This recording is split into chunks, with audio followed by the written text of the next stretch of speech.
सोनिया किचनमध्ये तुमचं सर्वांचं स्वागत आहे. थंडीचे दिवस चालू झाले आहेत, तर डिंकाचे लाडू, खारीक खोबऱ्याचे लाडू तर बनतातच ना. खारीक अशा पद्धतीने फोडून घेतली घरीच. अर्धा किलो खारीक घेतलेली आहे आणि बी काढून ठेवलेली आणि बारीक थोडीशी 2-2, 3-3 तुकडे करून मी मिक्सरमध्ये बारीक करणार आहे. मी दरवेळेस 2 किलो खारीक मिक्सरमध्ये बारीक करते. ह्यावेळेस मला अर्धा किलोच मी खारीक घेतलेली आहे.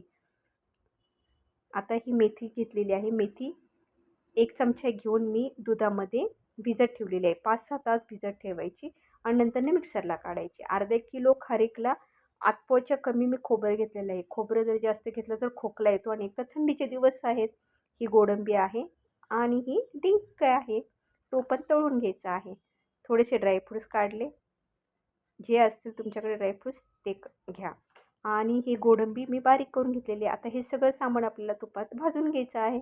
डिंक तळून घ्या, तोही मिक्सरला लावून घ्यायचा आहे. ड्रायफ्रूट्स पण मी तळून घेतलेले आहेत लो फ्लेमवरच. आणि आता आपण ही खारीकची पावडर आहे का, ती पण तुपामध्ये लो फ्लेमवर परतून घेऊ. खोबरंसुद्धा लो फ्लेमवर परतून घ्या. हे सगळे जिन्नस एकत्र करून घ्या. आता परत तूप मी टाकलेलं आहे. आता गोडंबी परतून घेऊ.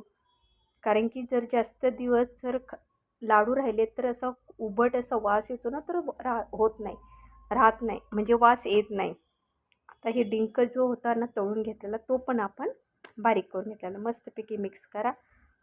ही जी मेथी आहे ती आपण भिजवली होती, 5-6 तास झालेले आहेत. ती मिक्सरमध्ये बारीक करून घेतली आणि तुपामध्ये तळून घेतलेली आहे. तुम्हाला जर मेथी आवडत असेल जास्त तर तुम्ही जास्त टाकू शकता. अजिबात कडू लागत नाही.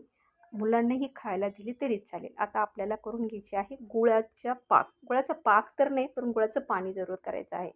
त्यासाठी मी 2.5 वाटी गूळ घेतलेला आहे आणि 1 चमचा तूप घेतलेला आहे. थोडंसं वितळलं की लगेच टाकून द्या त्याच्यामध्ये. पाक तयार करत बसू नका. अशा पद्धतीने लाडू लगेच वळायला पण घेतलेले आहेत आणि वळवूनही झालेले आहेत बघा. व्हिडिओ आवडल्यास लाईक करा, शेअर करा आणि चॅनलवर नवीन असतात तर सबस्क्राईब करा. रोजचे नवनवीन व्हिडिओ तुम्हाला पाहायला भेटत जातील. बाय.